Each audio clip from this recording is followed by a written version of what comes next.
What if I told you there is a type of money that no government controls, no bank can freeze, and no single person owns?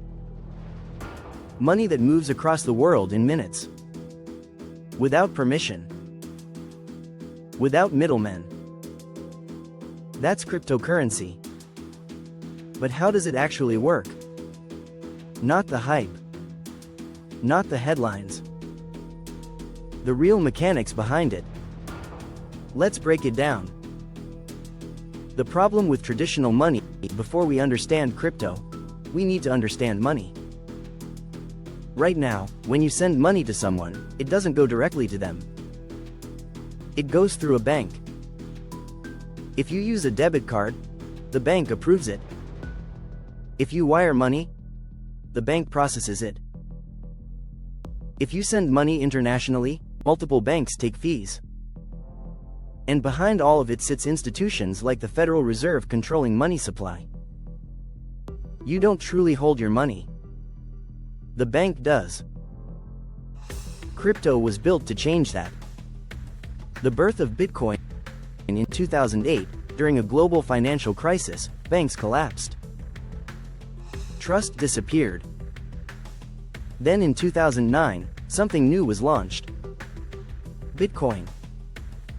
Created by an anonymous person known as Satoshi Nakamoto. Bitcoin introduced a radical idea. What if money didn't need a bank? What if strangers could send value to each other directly? No middleman. That idea changed everything. What is blockchain? Here's the core of it all. Blockchain. Blockchain is a public digital ledger. Think of it like a notebook.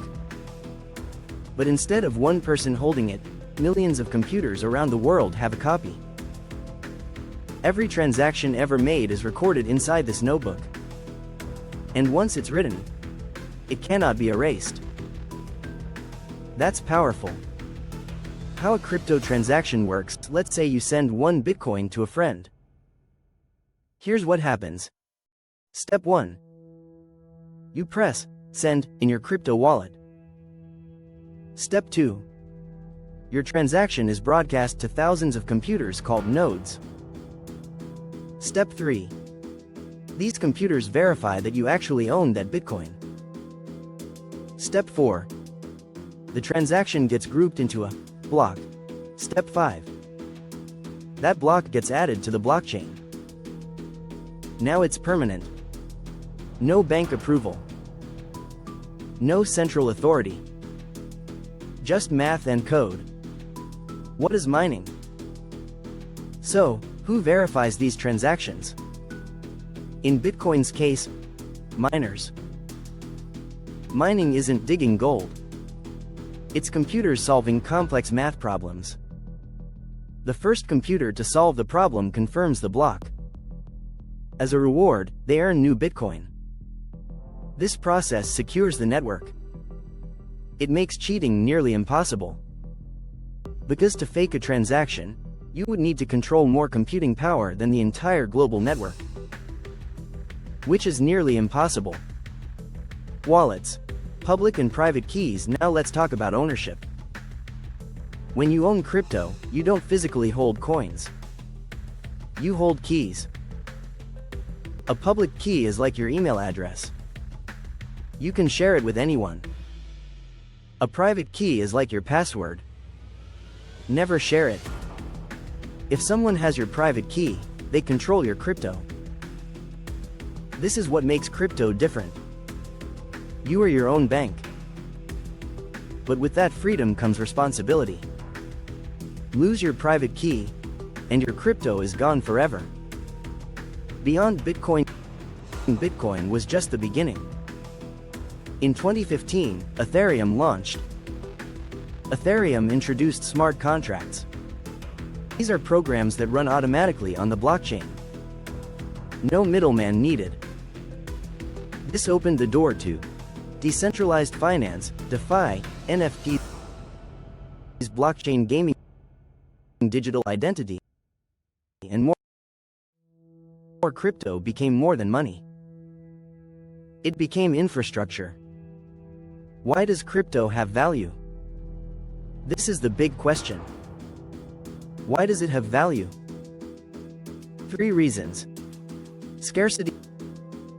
Bitcoin has a fixed supply of 21 million coins. Utility. Ethereum powers applications and financial systems. Belief. Value comes from people agreeing it has value. Just like gold. Just like dollars. But unlike traditional money, no one can print more Bitcoin. The risks you must know. Crypto is powerful. But it's not perfect. Prices are volatile. Scams exist. Regulations change. And if you don't secure your wallet properly, you can lose everything. This is not guaranteed money. It's a new financial system still evolving. Why this changes everything? For the first time in history, you can store wealth, send money globally, access financial tools without asking permission. In countries with unstable currencies, crypto can protect savings. For investors, it offers a new asset class. For developers, it creates a new internet economy. That's why institutions are paying attention. That's why governments are studying it. And that's why you're hearing about it everywhere. Cryptocurrency is not magic. It's not a scam. And it's not just hype. It's code. It's math. It's a decentralized network replacing trust with transparency. You now understand what blockchain is, how transactions are verified, what mining does, what wallets are, why it has value. Most people scroll past crypto headlines. You now understand the engine behind it. The question is no longer, what is crypto? The real question is, will you ignore it? Or learn how to use it wisely? The future of money is being built in front of you. And now, you finally understand how it works.